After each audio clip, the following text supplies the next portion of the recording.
In the 90s, video games shared an iconic rivalry, Sega and Nintendo. We've already discussed a bit of my history with Sega and the Blue Blur, so why not join me for the tale of the Red Plumber Bummer? This is Love, Hate, Repeat, my Nintendo experience. As a little jot, my father would often introduce me to his interests.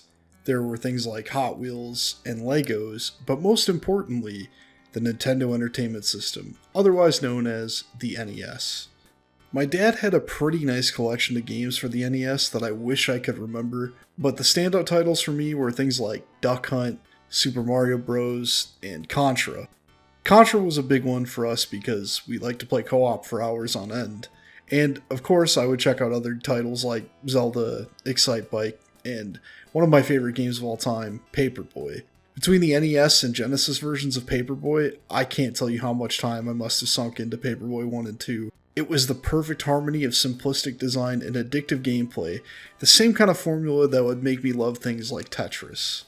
As for the Super Nintendo, I unfortunately didn't get to experience it in the 90s. When it came to picking up another console, my father would pick up a Sony PlayStation. So even though I didn't get to play rad-ass stuff like Super Metroid, Donkey Kong Country, and Earthbound, I was vibing with stuff like Crash Bandicoot and Battle Arena Toshinden. Now, even though I didn't get a Super Nintendo, I did eventually get a green Game Boy Pocket one year for Christmas. I can't really remember what games I played on it. Like, some of the stuff that's coming to mind is like playing Mario or some skateboard game called 720. And I think I even played Pokemon Red and Blue on it, but it feels kind of off because I remember playing those more on my Purple Atomic Game Boy Color. But either way, those were kind of the basics to play.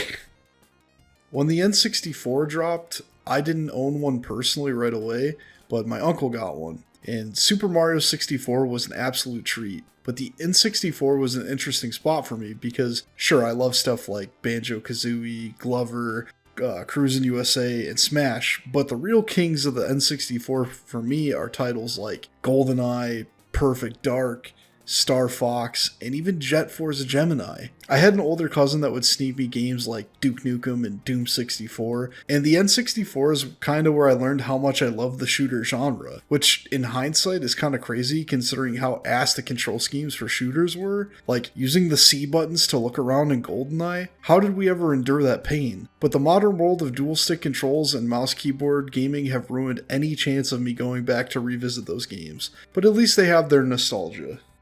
And thinking back on other N64 games that I sunk a lot of time into, South Park the game, the one that was like a first-person shooter, God, I spent a lot of time on that. That game is really good for like a random adaptation.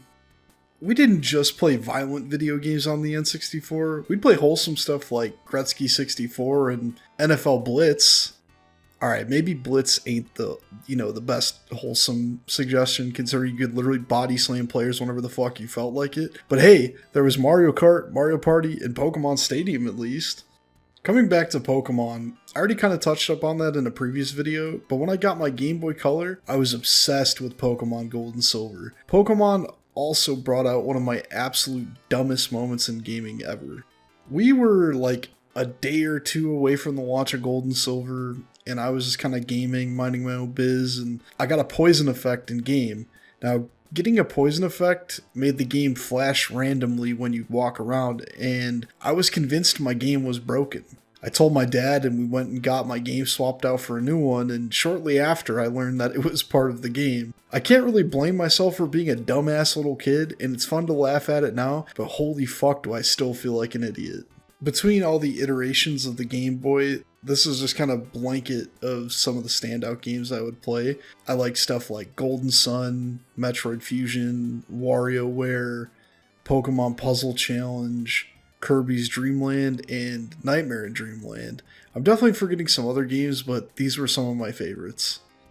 With the next generation of consoles arriving, that meant we got the Gamecube. I don't even know where to start when it comes to talking about the GameCube, but I'll start out with saying it's probably my favorite Nintendo console. We'd be treated to things like Wind Waker, Melee, Super Mario Sunshine, Rayman 3, Resident Evil 4, Luigi's Mansion, Double Dash, and many, many more. We were spoiled. Nintendo had excellent first-party presence with heavy hitters beating the shit out of our wallets. And when you thought you could breathe, third-party support came in off the fucking top ropes like the Hardy Boys. Sonic Adventure 1 and 2 on the Gamecube. You're kidding me. Beautiful Joe. Bro, come on, let me chill. Eternal Darkness. Fuck, man, you're gonna hurt me. Link in Soul Calibur 2. Alright, I give, bro. You win. You're the GOAT. You can't be beaten. You're the GameCube. Even looking back on the GameCube, I think its only downfall is probably that it didn't have Grand Theft Auto. I was lucky enough to have a PS2 to play GTA, but man, I remember my friends who didn't have a PS2 being absolutely pissed that they couldn't play Vice City and San Andreas. And it's not just like the games that were on the GameCube. Just something about it was magical, man. It brought out a lot of great multiplayer moments. Like, I can remember all the times I played Double Dash with like a party, or even just playing it with Mikey. It's just something about it was special, man. On top of that, I had a bunch of great peripherals for the GameCube. Like, I had like a screen on it for when I would travel back and forth to my dad's so I could like play it in the car. Or I even had the Game Boy player so I could play Game Boy Advance games on it. It was just too dope. Too sick for its own good. As we reached the end of the 6th console generation, we started to hear murmurs about the consoles to come. If Nintendo had amazed gamers with the N64 and the GameCube, surely whatever was going to come next would be great, right? Please?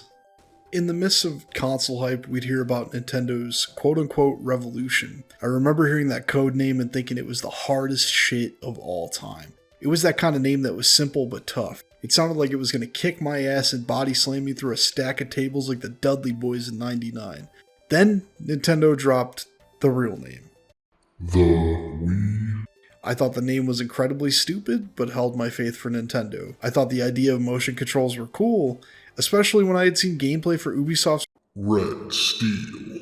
Controlling a sword and aiming a gun looked like the type of gameplay I could fuck with. And on top of that, thinking about how great Twilight Princess would be, I was ready for this new world of gaming gimmicks. Kids at school were talking about how stupid the Wii was going to be, and I remember telling a friend that I thought it was going to kill the 360. That's got to be in the top 10 most naive things I've ever said. My folks ended up getting me a Wii for Christmas, and the hype was through the roof. I hooked that shit up, put in Wii Sports to check out the motion controls, and fucked up some bowling with the fam. After my folks dipped, I was ready to play some real video games. It was time for Red Steel. I popped that shit in and I was ready for some gunslinging, sword slashing, brain smashing action. I kinda sucked at the game and I was like, hey man, I just gotta get used to the controls, I guess. I played longer and I was like, don't worry, I'll get it soon. By like the 3rd or 4th level, I realized it wasn't me. It was the stupid ass clunky control situation. I tried moving and playing from all different angles, readjusting the motion sensor. It didn't matter what I did, the game fucking sucked. And I thought to myself, hey, let's try a different game. So I popped in Need for Speed Carbon. I got irritated almost instantly because of how much I hated the air guitar-esque steering wheel. It was like I was play pretend Initial D in an imaginary car and it was fucking stupid. Only game that really pulled through for me that day was Twilight Princess. Which is crazy to me because I was never like super into Zelda games. The Wii was the beginning of the quote-unquote console dust collector trend for me. I would end up only playing my Wii every so often after about the first month of owning it. A few months later, I'd be introduced to Gears of War on the Xbox 360 and I'd never even think about Nintendo anymore. The only time I'd touch the Wii after that is if I had people over to play Smash Brothers, but that was slim to none. I'd say this is where my belief that Nintendo for baby would come from. I was disappointed in Nintendo and what I felt was the casualization of gaming. Sure, the Wii had its share of mature, gritty games, but they were so cluttered in between all the shovelware bullshit that I had no desire to dig. I know Nintendo was just trying to do what was right for them as a company, but it kinda stung. Hell, it definitely worked. I'm sure most folks know tons of old folks with Wiis that they used for bowling and Netflix. While the N64 and the GameCube felt like they were about putting consoles in homes with great game catalogs and great graphics, the Wii was about selling gimmick hardware with no soul and games with even less flavor. Nintendo went from being a trusted shopkeeper to being a snake oil salesman in the blink of an eye. This mentality would carry forth when they tried to release the Wii Nintendo came in swinging with their Leapfrog-inspired gamepad. Consumers were confused too because they thought the Wii U was like a separate peripheral for the Wii. I'd say aside from the lack of third-party support, the name was the biggest downfall. Nintendo would learn the hard way that consumers weren't as stupid as they had thought. My father used to collect vintage games and somehow got a Wii U in a trade. He mailed it to me and I grabbed a few games like Wind Waker HD, Super Mario 3D World, Smash, and even Earthbound on the eShop. The saving grace for The Wii U was that I could play Earthbound in bed, which is something that we'll come back to later. Other than that, it continued on Nintendo's streak as a dust collector. The Wii U Also brought another consumer grab that made it hard to look at Nintendo. Amiibos. I won't lie, I thought Amiibos were kinda cool at first, and hell, I even own a few, but I thought the way Nintendo was dropping them was kind of spineless. I refuse to believe that there would have been any shortage on them from the get-go. I think it was easier to buy Supreme than it was to get Amiibos in their prime. The worst part is that there was no control on them either. So I'd go to buy a Captain Falcon Amiibo just to find out that a friend of mine had bought 2 cases of Amiibos as soon as the store opened earlier that day. Obviously gaming companies are out to make money, but Nintendo was just bad at hiding it now. Nintendo looked even more soulless to me than EA. So between 2 console cash grabs and a dive into the toy collector's market, Nintendo wasn't looking too good for me. I was eagerly awaiting the day that they'd make me change my tune, which would come soon enough. Despite my issues with Nintendo, there were still times I would check back in. The most notable time was like when Heart Gold and Soul Silver dropped for the DS, or other classic titles would get dropped on the 3DS. I will say Nintendo's unique strength is that they've always killed the handheld market, which is something I think they tried to think about when they made The Wii U. but it was missing the portable part. But hey, you don't always hit your mark on your first shot, and sometimes we learn from our mistakes, or at least we like to think so. I'd like to think that the Switch is where Nintendo finally kicked the light bulb back on in their head. The joining of portability with the ability to turn it into a home console was fucking genius. No more beating around the bush with bullshit peripherals from the old day like the Game Boy player. We got 2 damn sports playing on the same field. That being said, the Switch still has its limitations and it's lacking the power of the other big boys, but Nintendo has been in its own lane for some time now, and man, if Nintendo could just retune their online services, they'd be even more of a threat to reckon with. Now, coming back a bit, when the Switch first got announced, I was apprehensive. I had already been bitten twice and I wasn't looking to get shredded a third. Everything sounded too good to be true and I needed to see it for myself. I'd get some hands-on experience with the console and I liked it, but I could just never stomach wanting to pull the trigger on it.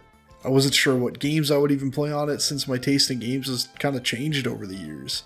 Something in me told me to ask for one for Christmas, and I was lucky enough to get one, and I think it's one of the best gifts I've gotten in a long time. I'm not even a huge Zelda fan, and Breath of the Wild has to be one of the best games I've ever played. Mario Odyssey and more recently Bowser's Fury are my favorite Mario experiences in a long time. Also, you can play imported games on it, so I made sure to grab stuff like Super Robot Wars 5. And on top of that, Nintendo seems to be racking in third-party support again, and it isn't just shovelware bullshit. Sure, there's a lot of mobile game ports on the eShop, but that's unavoidable. But at least developers see the value on taking current-gen games and reworking them a bit for the Switch. There's stuff that I wish Nintendo would wise up about still, like moving more of the classic titles to the eShop, but I think that's just a matter of time. My love-hate relationship with Nintendo is definitely complicated.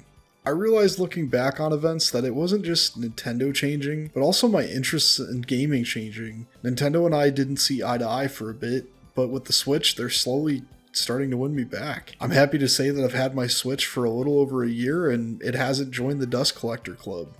I wouldn't even say that I'm a hypocrite for coming back to Nintendo after years of distaste, but merely that they displayed the effort to make me change my mind. They spoke, I listened, and for the first time, it was something I could agree with. It's nice to enjoy Nintendo again, and I hope that they can keep their current stride going, because man, they're killing it. And I'm just waiting for that moment where they wow me again, like they did when I was a kid. Currently, my issues with Nintendo are more like, where the fuck is Metroid? And why is Earthbound not on the eShop? And can we just see Breath of the Wild 2 now, please? So now that I got that all out of my system, I could really go for some damn Pokemon Puzzle League. Let me know what your favorite Nintendo game of all time is down in the comments below, and most importantly, remember to like and subscribe. If you're interested, I'm going to be streaming Pokemon Sword all this week. So I'll be streaming like as soon as I get up, basically every day until I just get tired of playing it. I just want to hang out and play a Nintendo game, man. And of course, stick to the usual motto, no brain, just aim.